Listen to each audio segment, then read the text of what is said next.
mootummaa naannoo Oromiyaa ilaallata. Facoo garagaraa hojjechuudhaan beekama. Amma ijoolleen kun hidhamee dhageen. Akkuma argitan ijoolleen kun illee koomedii afaan Oromootiin beekaman hidhamaniiru. Ijoolleen hamma kana gahan ijoolleen sabiyyiin kun hidhamaniiru hidhamaa jira.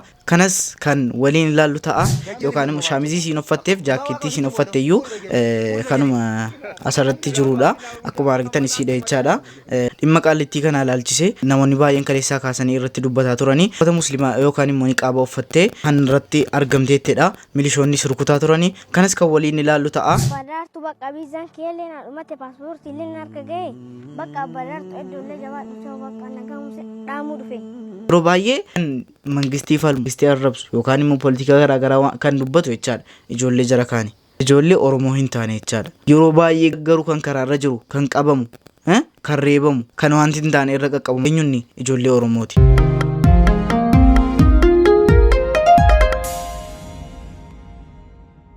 Assalamu alaikum. Ashama harkafuuni hordoftoota fi kabajamtoota Oromoo Show har'as viidiyoo kabraa isinii qabadhee dhufeetan jira. Akkuma beekamu viidiyoo baarsoo bashannansiisoo baay'ee isinii qabadhee dhufeetan jira. Yeroo baay'ee viidiyoo ganamaan isiniif dalagaa akka tokko fuulli koo isinitti fufurdate waa biraan seenaa jechuun barbaadeetanii. Reen gara chaanala kanatti haaraa dhuftan dafaa subscribe godhaati. Maal chaanala kana ta'an isinii jira. Viidiyoo kanas like gochuudhaan jalqabaati. Kan nama baay'ee bira ga'u gochuun qooda keessanii koomentii tokko bakka keessa dubbisiitan baay'ee tokko na ajaa'ibsiifadhe isinuma waliin kolfa jedheetan lafa kaawwadheetanii galee qo'aati isan akkas viidiyoo dalaguuf jechaadha. Qo'aati hojii hin qabdu koomentii jedhu wayiin dubbiseetan baay'ee tokko na dhibee qo'aati inni teessee ilaaltu hojii hin qabdu nulleela ummata keenya bohaarsu ummata keenyaaf oduu haqaa dhiyeessuun hojii keenya isinii ga'ee hojii keenya itti naa himaa koomentii jalatti itti naa himaa meemee qaxaleen keessan hojiin isaa maa inni akkasin dhaga'ee mee itti naa himaa atoo inni teesse ilaaltu maa inni maaf ilaalta yuutuubiidhuma maaf galta yoo hojii qabaatte ummanni keenya akkasii gaafa hojjettan maaf hojjette gaafa teessan maaf teesse jechuun oolu hojiin dhaabinaa sin hojiin dhaabinaa gaafa jijjiirama eegaltan namni wacuun dhibu hojiin dhaabinaa si yoomuu isin jechuun barbaada gara viidiyoo. Oli mallatteessani tokko namitti na qoyla tani mala harreen kun baa baatee kumnaan harreen kun baa baatee tapha boodamnaan koy nan gaafadhaani harree ganaano tankaarrano ganaano jedhe fincaa boodamnaan baa baatee fincaa boodamnaan baa baatee tapha boodamnaan birriin kun deebi'a tani bi harree bikuuf biganjala tabbaabahu bidadham birru tamallaa yino tankaarrano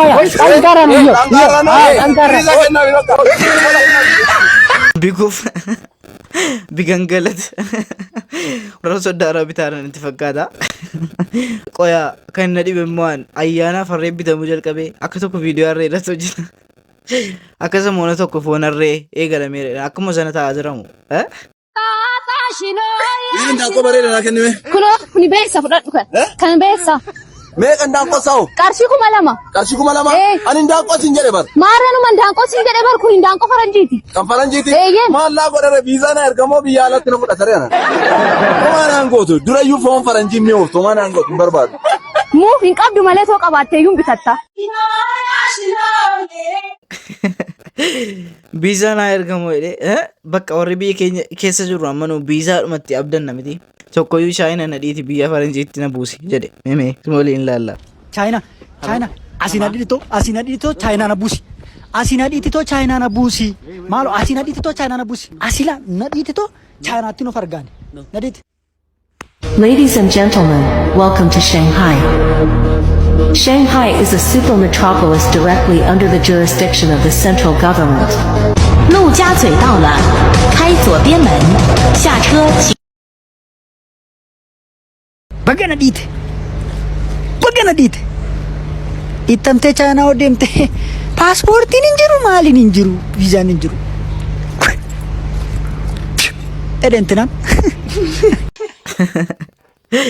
bagumadha ati immoo indaan qotti barreesse dhiitiin achi ala barreessite achi keessu viizaasiif ergitu ani immoo wanti na dhibe onnee uummata keenyaa keessa biyya biraa kana dhaquun akka tokko jaramiti waama biyya biraa deemame maallaqni lafarraa qotama isa akkas dubartoonni kushina arabaa keessa rakkatanii inni kaan horii eegee Dachee nyaatanii maallaqa argatanii achi maallaqni qota. Hamma biyya keessanitti hojjettanii gammaddanii maatii keessanii wajjin jiraattanii jiru bareedaa jiraattan hin gahu. Hin gowwoominaa. Hundinuu amma achi gahamutti. Hundinuu amma nurra qaqqabutti. Wanti nu barbaannu ergasii wanti nu feenu amma yeroo nurka ga'e yookaan immoo hojiin nu barbaannu hojiin nu feenu ergasii yoo haala hamma jalqabne irra ta'e hojiin kun nu taateessee ammas hojii biraa ammas kan nuun olii ilaaluu jalqabnaa jiruun akkasii gaa. Jiruun akkasii wama qabda nuti gammaddanii akkasiin jiraattan isinii jechuu barbaada. Abshirum hundinuun qaqqaba. Dhiifamammoo ijoolleen barattoonni kutaa 12ffaa kan nu hordofaa jirtan yoo jiraattan atoo isin irratti hin kolfin. Bardheen giddaal isinitti haadhaan ammoo isinitti hin kolfine isinii galee haadhaan ammoo isinitti hin kolfine meemee. Gaafa 12 erga qabxii ilaaltanii booda maaltu isinitti mul'ata? Maaltu isinitti mul'ata laalaa? Tokkoffaa gara baariitiin godaanuu dhiisaa qa'a. Lammaffaa ishii dhaqanii astanaagaajii yookaan ishii nama naan shugar maamii qabachuu kanas namni yaadu jira. Astakfirullah. Wuttidirnaan illee bareedduudha. Amma Gibxi waan nu qophaa'aa jirtuuf wuttidirnaan kun bareedduudha jedhee yaada. Hattuu yookaan immoo uffannituudhuma bakka maan baratinaa jechuu dadhabani malee jarri hin baratinaa jedhanii afaanii baasuu dadhabani malee haalli jarri barataatti godhaa jiranu haala qobaadha. Isin galee haala qobaadha. Wanti isin asirraa hubachuu qabdanu carraan keessan kana qofaa miti carraan keessan baay'eedha. Hojii amma qabdanuun hundinuu taalentii ofii qaba. Namni hariinuu erga nama jedhamee uumame taalentii hojii irratti baay'ee jabaa ta'e qaba. Hojii keessan barbaaddanii akkasiin irratti hirmaattanii hojjettan irra finaa hin qaamina suusii garaagaraa keessan galinaati. Hojii yaadaati hojjedha. Yeroo baay'ee ijoolleen biyya keenya qaamuutti yeroo dabarsitii atu teessee qaamtu atu suusii garaagaraa keessa teessoo hojiin hin jiru yookaan immoo akkasii jettee yeroo si dabarsite jechaadha. Akkas gochuun qabdanu isin. Akkas gochuun qabdanu hamma dandeessaniin tokko jedhamee liistiroorra kaa'amee guddatama. Liistiroorra kaa'amee makiinaan bitamuu danda'a isinii galee akkasiin isin jechuu barbaada. Abshirumaa fataa jedhaa. Ooma jiru gara nama 700 keessaa 36 qofa darbee isin qofaa miti gaa. Amma rabbi dabarseeftu darbee jechaadha. Jaarsa koo jaarsiyyee koo gara fuulduraa mana ijaarte qabdaa. Yoo mana ijaarte qabaatte kana bukkeetti itti nuu dabale. Yoo mana ijaarte hin qabaanne yeroo mana ijaartu jechuudha. Kana bukkeetti hin dabale ishee haati manaa keetti bar jireenya cinqiin jaallattu jireenya ofirraa bu'anii jiraatan barbaadde jechuudha. Sunneen jireenya gadadoo ta'anii yaadda'anii umurii ofitti gabaabsan hin fedhu. Jireenya ofirraa bu'anii rabbii ofii galata galfatanii ibaadaa rabbii abbadaa zana jettee ofirraa bu'uu jedhu. Ofirraa buutee jiraachuu barbaadde jechuudha. Kanaaf yoo mana ijaarteen jiraanne kanaatti ijaarishee si jaalladha bara kakkichi kan kee anaaf kuma dhiirtee akka keessa addunyaa kanarra hin jirtu. Ati moo jannata addunyaa kan jedhan abbaa manaa kiyya jaarsa kiyya kara fuulduraa. Jaarsiyyee kiyya kara fuulduraa. Anis hin qanansiifadhaatis na qanansiifadha. Abbaan koo haati kootis kan siina kennaniif na jibbaniiti. Keetis kan ana si fuusaniif si jibbaniiti. Anaafati waan akka wal malee waan qabna. Inni siin akkas dubbatte immoo waa qabdi. Waa lafaa qabdiif manaa koo ati kan jannata kooti gaa. Waan baay'ee dubbataa isin. Yeroo akkas jettu keessa laa waa fuuldura sitti mul'ataara laa inni. Kanaaf akkas miira keessa galtee dubbatte isinii galee. Baay'ee ijoolleen akkas niqaabaa uffatanii ijoollummaadhaan atuun heerumin jechaadha. Niqaabaa uffatan akka tokko natti tolu miira keessan gala isinii galee ijoollee akkasii barbaadaati. Beektu miti gaa beektu isinitti mun barbaachisu maashaallah. Sabbar zeenaa assalaamu alaikum warahmatullahi wabarakaatu. Jirra jirtu fayyaa keessanii odeeffannoo amma nu qaqqabe miidiyaa kanarratti waan ajaa'ibaa dhaga'e sa'aatii ammaa kanatti ergaan kun kallattiidhaan hooggantoota keenya biyya bulchaa jirtan mootummaa naannoo Oromiyaa ilaallata. Wanni ammaan isinii gabaasu kun daawwattoota kiyya namoota asirra argitan ijoollee xixiqqoo tana jechuudha. Abbaa daraartuu fi haadha daraartuu jechuudha. Diraamaa garagaraan hojjechuudhaan beekamanii OBN irra dhufanii diraamaa hojjetanii turanii Oromiyaa 11 irra dhufanii diraamaa hojjetaa turanii ijoolleen sun ijoollee lafaa dhufaa jiran diraamaa garagaraa afaan Oromoo aadaa Oromoo guddisuudhaaf baacoo garagaraa hojjechuudhaan beekama. Amma ijoolleen kun hidhamee dhageenye. Itoophiyaa keessatti fakkeenyaaf akka nama tokkootitti gaafii qabnaa jalqaba irratti amma biyya nu jirru kanatti ijoollee umriin isaanii waggaa 15 gadi inni hidhamanii badiillee yoo qabaatan maatiin isaanii mas'uulummaa fudhatee gorfamanii gadhiifamanii jechuudha. Badii waan akkasiirraa yoo qooda fudhatan.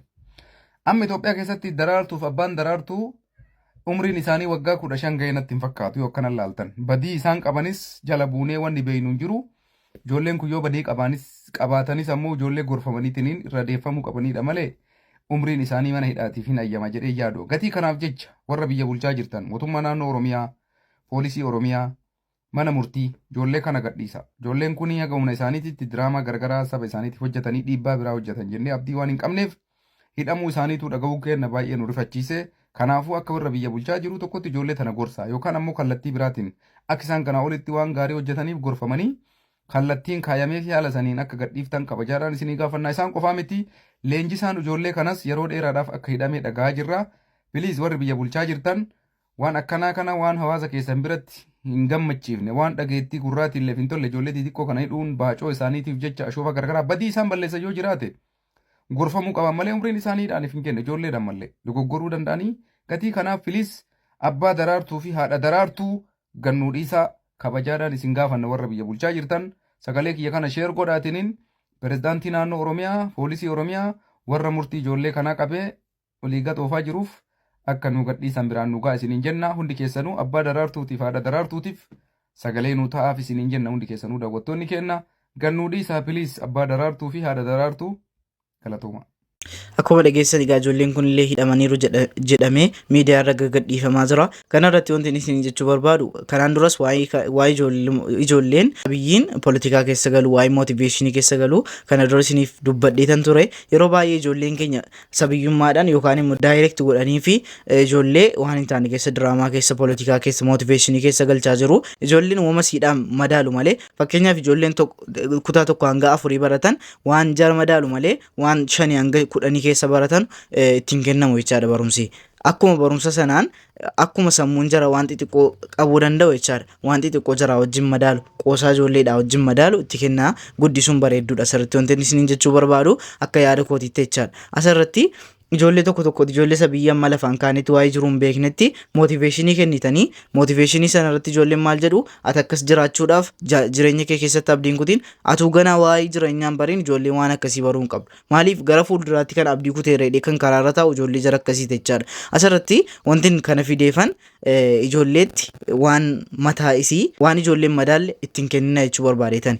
Kanarratti immoo ijoolleen kun immoo hin hidhamne. Ijoolleen kun baay'ee nu bohaarsaa turanii baay'ee tokkoosaa hojjetaa turan. Ijoolleen kun immoo hin hidhamne kan daayireekt godheetti kennuti namicha isa daayireektariitti hidhame kan jedhu dhugaa kan namicha isa daayireekt godheef yeroo baay'ee hidhamee jira isatti hidhame jechuu jira. Meeqa walumaan laallu ta'a.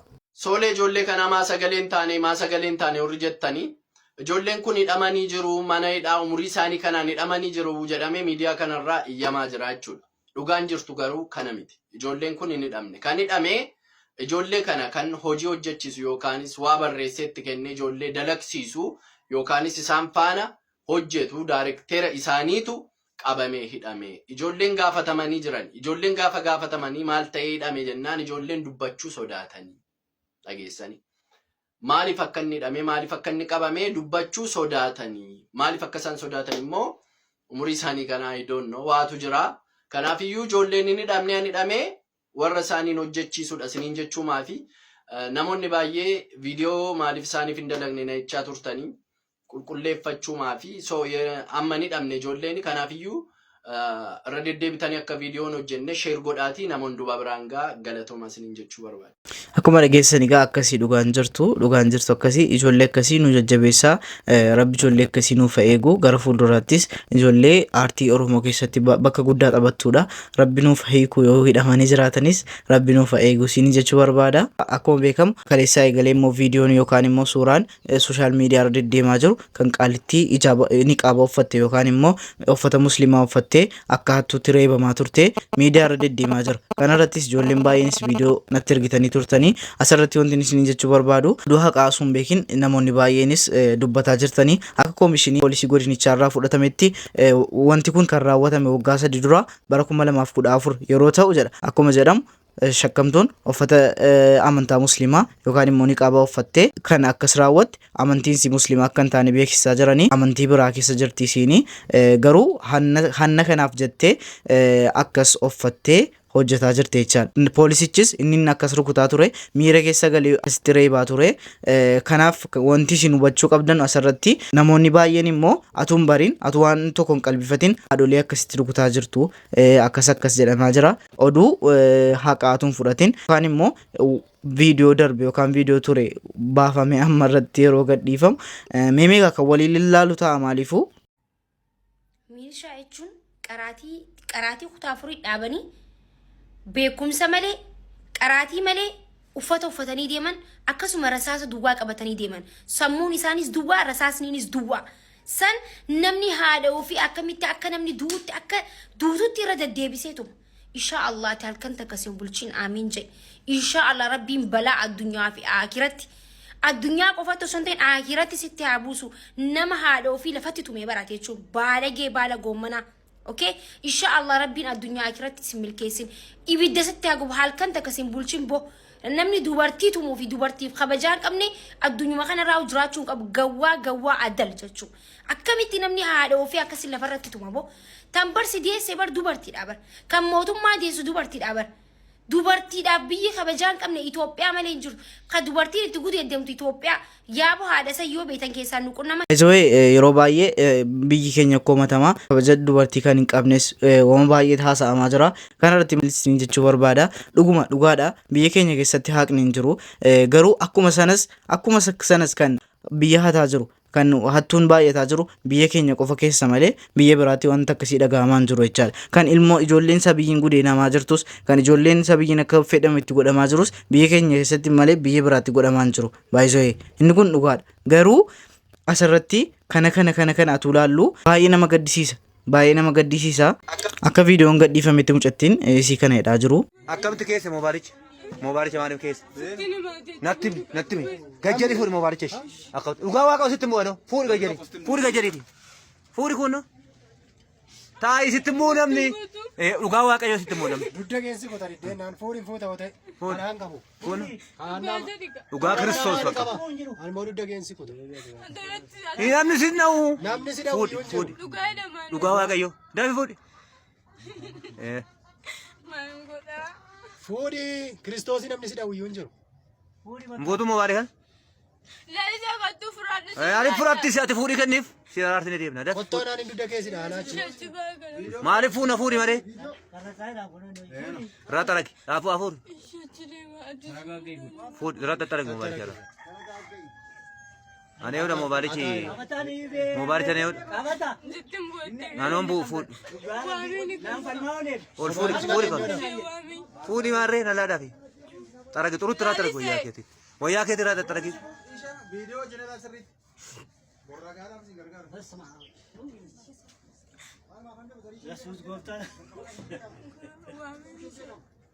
Akkamitti fuudhi maaliif jalaa dhositti?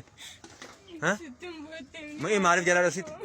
Akkuma argitan isii kana ta'uudhaaf immoo kan ragaanuuf ta'e xiqqoo an kaniin hubadhe sooshaal miidiyaa kana ragaamu baay'ee gadhiifama isii ta'uu dhiisuu hin danda'a jechuu dandeessu asirratti kan immoo xiqqoo shakkii ture an viidiyoo kana argitan duddisii kootiin si uffatte akka shaamizii wayiiti asirrattis akka shaamizii wayiiti namni wama arge gadhiisa jedheetan kana isiniif fide jechaadha.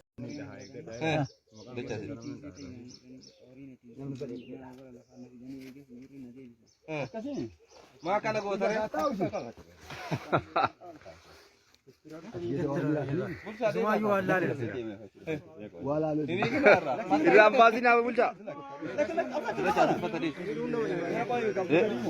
Ilmu mata beka kakak nama mata hati Maria rasa. Yalla kan namni baay'ee. Shaamizii siin uffatteef yookaan immoo shaamizii siin uffatteef jaakkeettii siin uffatteeyyuu kanuma asirratti jirudha. Akkuma argitan isiidha jechaadha. Mucattiin amantii biraati. Milishaan immoo baay'ee reebaa ture jechaadha. Viidiyoo namoonni baay'een kan irratti hojjetaa turanii. Namni hijaaba yookaan niqaaba uffatee waan baay'ee hojjetaa jira. Meeqatu hataa, meeqatu nama ajjeesaa, meeqatu wanjala garaagaraa hojjeta. Nuti kan nu dhibee hijaaba kana akkasitti uffattee reebamuu hin qabdu. Nam tokko erga dhaqee harka seeraa gahee akka seerri jedheen adabama malee reebamuu hin qabu. Dhiirri tokko gonkumaa shamara tokko reebuu hin qabu akka kanaan. Yeroo isiin hijaaba uffattee reebamtu immoo awwal marraan arga. Majammaraa argeen beeku akkasitti. Yeroo shamarri reebamtu argee beekaa waan baay'ee yeroo shamarri irra ga'u arginee beekna garuu hijaaba uffattee yeroo akkanatti reebamtu miira biraa keessa nama galcha. Qaallittiin wanjala feete hojjettu. Mujrimas haa taatu. Garuu akkasitti reebamuunsi baay'ee tokko nu beena. Baay'ee tokko namni tokko kanaan booda akkanatti reebamuu hin qabu. Gonkumaa abadan wallahi ana akka waan amantaa islaamaatiif reebamaartuu wayinatti fakkaate wallahi al'aadim. Kunis dhugaa jirudha. Duraan dursee milishachi yookaan immoo poolisichi uffata irra jiru uffata niqaaba ergasiin aman miira keessa galee dhuguma muslima taate dhuguma osoo musliman ta'in uffata muslimaa akkasitti balleessitee ergasiin uffattee badii akkasii hojjetta ta'e duraan dursee uffaticha kana baasii ati uummata fuuldura bahuu qabda jedhee ta'e sana irraa baasii ka'ee reebuu qaba yaada akka yaada kootiitti namoonni baay'een isirratti dubbataa jiru garuu hamman isinii qabadhee dhufe egaa bigaa yookaan immoo akkasiin oduu haqa kanarraa argattan abdiin qaba. Maaliifuu kana fakkaata? Dhuma kanarra immoo ijoollee sana meemee amma ta'e dhimma isaa irraa dhaggeeffannee walitti deebina. Assalamu alaikum warahmatullahi wabarakatuh. Akkuma sayyidii rakkoolee maqamnaanu. Dhiifama isin deebi'ee dhufee jira jechuudha. Walumaa galatti maaf baddanii qofa jennee hin gaafannu. Badii jiraan nuu himanii jiran jechuudha. Keessa hunda babal'isee hin barbaannu. Gabaabumatti badiin sababbiin isaan badaniif miidiyaa irratti himuuf hin ta'u jechuudha. Walumaa galatti isinii haa galu warra nu daawwatuuf rakkoo xiqqoo wayitu jira jechuudha. Sababa rakkoo sanii badan. Rakkoon kun akkana jennee yoo haasofne rakkoo biraan nu dhala jechuudha. Kanaaf rakkoo sanis dubbatu hin barbaannu. Walumaa galatti rakkoo wayii ni jirti. Kanaafuu rakkoo san himuu hin barbaannu. Amma rakkoon kun akkana jennee adda baasuu fedhii hin qabnu. Sanis isin hin himnu. Himuus hin barbaannu. Maaliif rakkoo bira dhalti jechuudha. Kanaafuu salphumatti isaanis rakkoo sana asirratti waan akkana taane jedhanii akka himan hin barbaannu. Kanaafuu sababbii irraa badan gabaabsaniitumaan maaliif akka badanii fi maaliif akka dalaguu dadhaban isin yaa himanii isaan rakkoo san keessan baatan jechuudha. Si galee rakkoo jira isin himne jira isin haa galu rakkoo san keessan baanu garuu maaliif akka dhaabdan gabaabumatti nu himtan jechuudha isin. Assalamu alaikum warahmatullahi wabarakatuh. Akkuma sayyidii rakkoolee maqamnaanu rakkoon dhumtu akkuma san nama wajjin dalannullee hin qabnu nama ittiin dalannullee hin qabnu sanuma akkuma sayyidiidha rakkoon kenna ciiti. Hojjamtootaa fi daawwattoonni keenya marti keessanuu akkam nagaa jirta isiniin jecha samoonni kan isinirraallee bannee jirra dhiifama isiniin jenna hordoftoonni keenya marti keessanuu baay'ee isaa isin jaalanna akkuma sayid jedhee rakkoon keenyallee hicciitiidha gananumaan immoo gara sayidii isin dabarseera. Assalamu alaikum warahmatullahi wabarakatuh. Hordoftoota daraartuu fi abbaa daraartuu hundi keessanuu akkam jirtu nagaa jirtu isin jetta. Yaa'u rakkoo isaanii haati daree ibsitee jirti gabanaan sadiis kaasee jira. Rakkoon isaanii ciitiidha. Garanumaan yaa'u rakkoo isaanii ciitii ta'uu isinitti himnee jirra. Akka bira dhaabbattan isin jenna. Jarri hundi dubbatan sanii anillee fakkeenyaa fi rakkoo jaraa jaruu dubbatanii waa'ee jaraa jarrillee hundi keenyarraa dhaggeeffanii jirtanii. Anis walumaa galatti maal isin jechuu barbaadani jechuudha. Namni rakkoo tokko itti namatti himatee dirqama rakkoo san takka takkaan ibsee osoo namatti himachuun ta'ini mata gala abbaan tokko waa namni jaalatee waa rakkina qaba namaan jechuu waan hin dandeenye fi jaalateen jedhu immoo yoo rakkate malee jechuudha. Kana waan ta'eef isin amma walumaa galatti rakkina jaraa maal jettanii adda addaan takka takkaan osoo isinitti himuuf nuti nurraa eeguun ta'initti amma guutumattuu jarri kuni hanqina waa hedduu qaban. Hanqina waa hedduu waan qabaniif walumaa galatti wanti isaan isinirraa barbaadanii gargaarsa uummata keenyaa gargaarsa hawaasa keenya bal'aa barbaadanii namoonni ijoollee kana jaalattanii fi kan duraan immoo viidiyoon jaraa isin biraan ga'inillee viidiyoo jaraa kana raawwatanii rakkoon jaraa kun maali jettanii. Asirratti akka yaada kootiitti wanti isin jechuu barbaadu wanti miira keessa galee baay'ee tokko na aarsi asirratti wanta mangistii tuquus ta'u wanta poolitikaa keessas ta'u ijoolleen Oromoo yeroo baay'ee keessan jirtu badaa garuu ijoolleen Oromoo danda'an irra ijoollee Oromoo danda'anii dhufanii qabu. Ijoollee Oromootu waan an taane keessa daftee galte. Ijoollee Oromoo daftee hidhamti. Yeroo baay'ee kan mangistii falmu yookaan immoo mangistii arrabsu yookaan immoo poolitika garaagaraa kan dubbatu jechaadha. Ijoollee jara kaani. Ijoollee Oromoo hin taane jechaadha. Isiniif galee yaada. Yeroo baay'ee garuu kan karaarra jiru kan qabamu kan reebamu kan wanti hin taane irra qaqqabamu eenyunni ijoollee Oromooti. Kan kun akkas ta'uu hin qabu. Please Oromoon keenya akkasiin gadi wal deebisaa jirra laa. Kanaaf sababii kanaatiif lafa keessa gadi wal deebisaa jirra jechaadha. baay'ee tokko nama gaddisiisa. Maaliif viidiyoon irraa qabadde dhufu kana fakkaata isinitti dheeresseera beeka. Yaa'u warreen amma xumuraatti na hordoftan koomentii tokko naa barreessuu hin dagatinaa. Meemee isinin bara meemee warreen amma xumuraatti na hordoftan ana amma xumuraatiin si ilaalee jabaadhu naan jedhaa meemee baay'ee tokko hedduu tokkoon isin jaalladha. Hamma viidiyoo kabiraatiin walitti deebinutti Oroos Show